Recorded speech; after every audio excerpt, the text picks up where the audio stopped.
Don't you just wish the pain would stop? Don't you just wish you could feel like you used to feel? Those of you who are bereaved because someone you love so much died of suicide are in that place of longing, confusion, and wondering, how in the world will I ever live the rest of my life? I'm Georgena. I know this place well. In 1994, my brother Mark died of suicide. In 1998, my teenage son Reed died of suicide. Mark's death was because of a mental illness. He stopped taking his medication because a minister in Nebraska had said, anybody who needs medication doesn't have enough faith in Jesus. 2 weeks later, Mark was dead. My beloved, kind, sensitive brother. And then in 1998, my teenage son, Reed, was so embarrassed he wanted to die. He'd been kicked off the basketball team and suspended from school for 3 days because he failed a breathalyzer test. We approved the test because I knew that if he was drinking, he would go down the road of addiction, and I wanted to nip it in the bud. But instead, while I was talking to his girlfriend and comforting her, and his dad was talking to the basketball coach, because we both knew when Reed was upset, you left him alone, he ran home and literally lost face. So here I was, like you, in that place of asking, why? Today, I want to share some resources with you because we can't think our way through grief. Grief is an all-encompassing process. But what we can do is we can resource ourselves.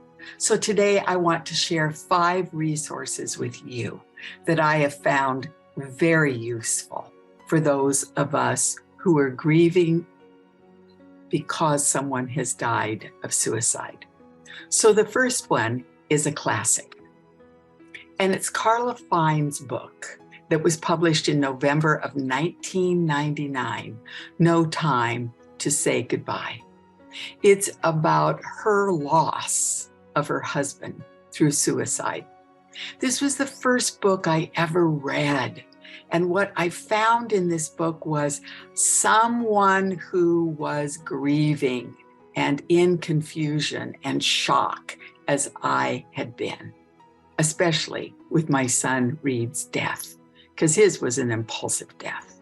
So with her, she talks about how very planned out her husband's death was. So I found it a real resource. And it's still today one of the go-to books for those of us who've had someone die of suicide. The next book I want to share is by my friend and colleague, Paula Fontanelli. And Paula's father died of suicide in 2005 in Brazil. And Paula was working as a journalist, a reporter at the time. So she put her skills to work, and 2 years later, she published this book, Understanding Suicide, Living with Loss, Paths to Prevention.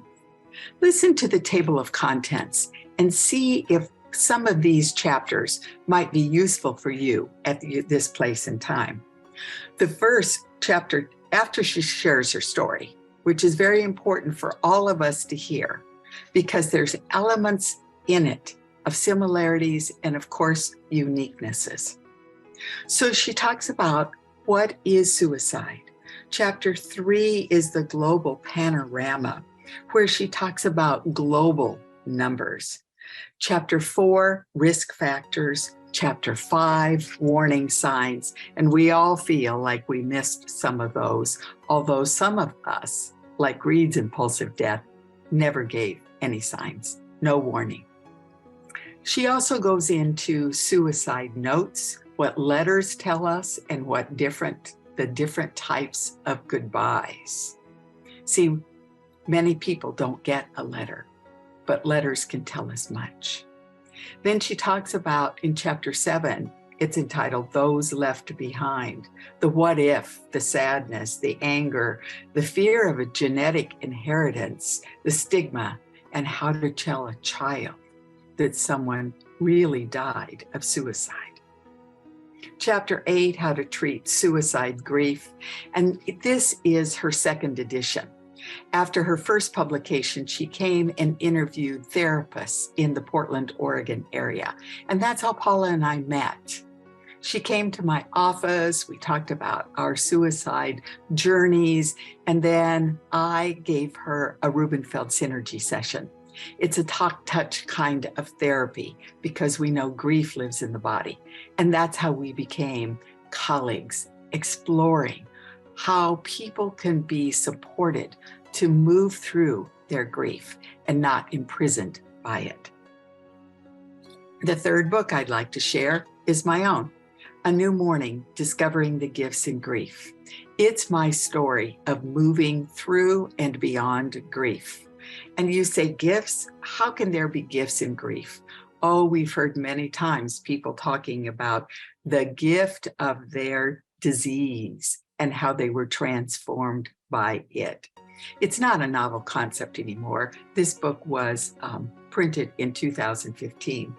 But what I share in this book is I share simple, practical, tested tools for self-care, because self-care is essential to moving through and beyond your grief. Now, we know grief is always with us, but it becomes different. It doesn't have to become that heaviness. In this book, I talk about the object permanence.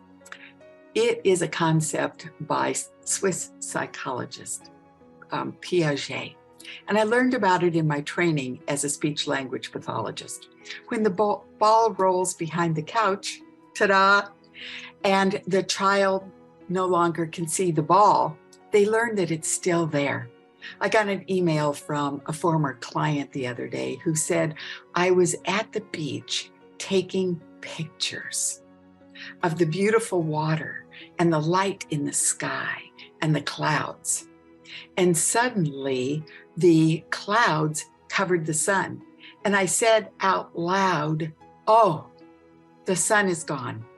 And then I realized my son is not really gone.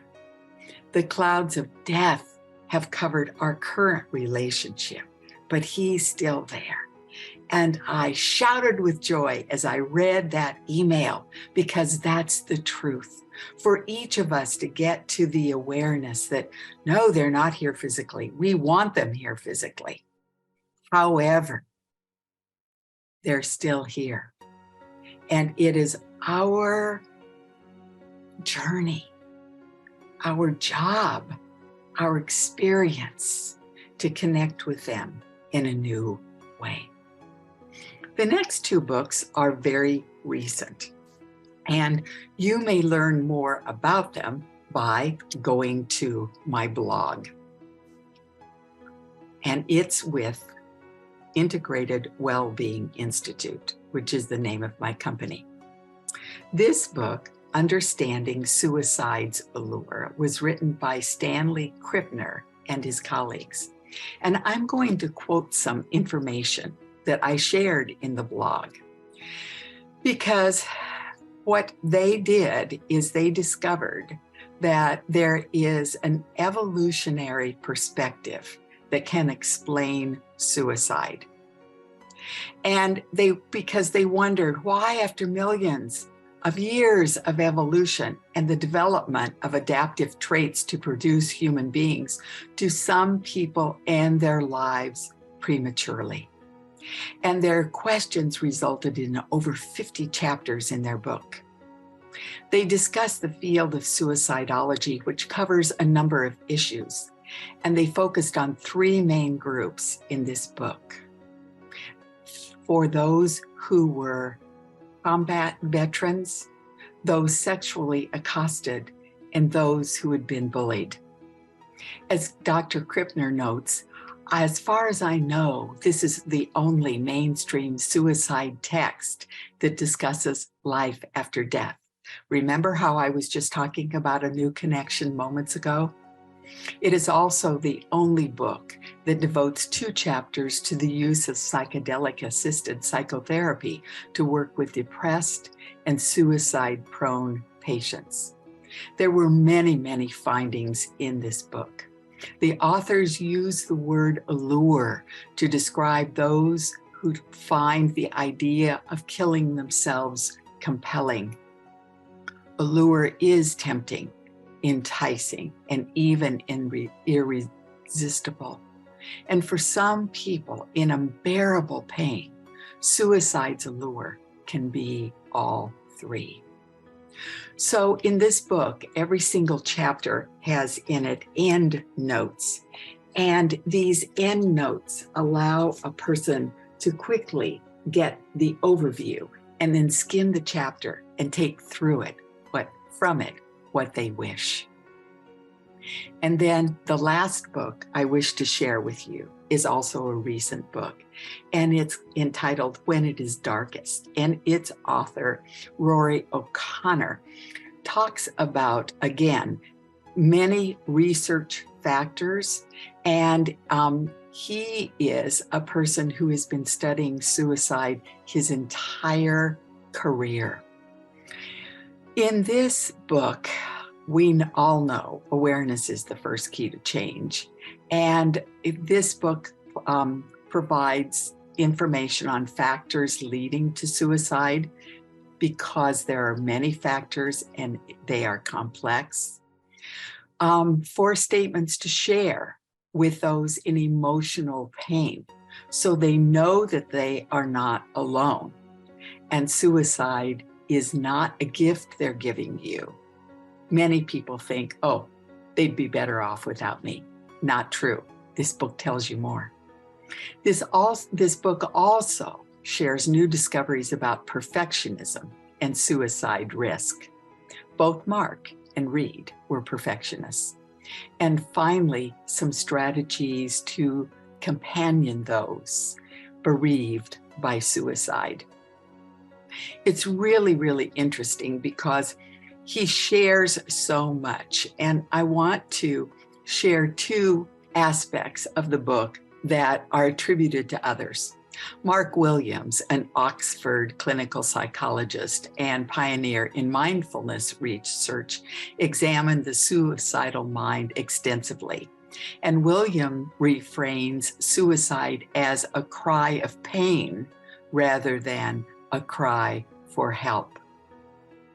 My own experience bears this out. I remember working with a young, sensitive male client who carried the weight of the world on his shoulders. And he reported, "My brain feels like scrambled eggs." He felt trapped in his grief and mental distress, a cry of pain indeed. It's very interesting because O'Connor also describes some findings by a woman that said there are not 6 people that are affected by a suicide death, but in fact 135 people that are affected when someone dies of suicide.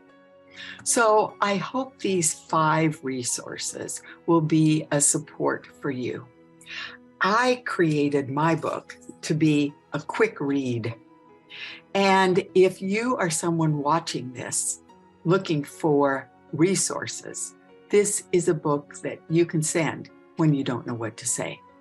Each of these books is filled with research. It's filled with wonderful practical tools and tips.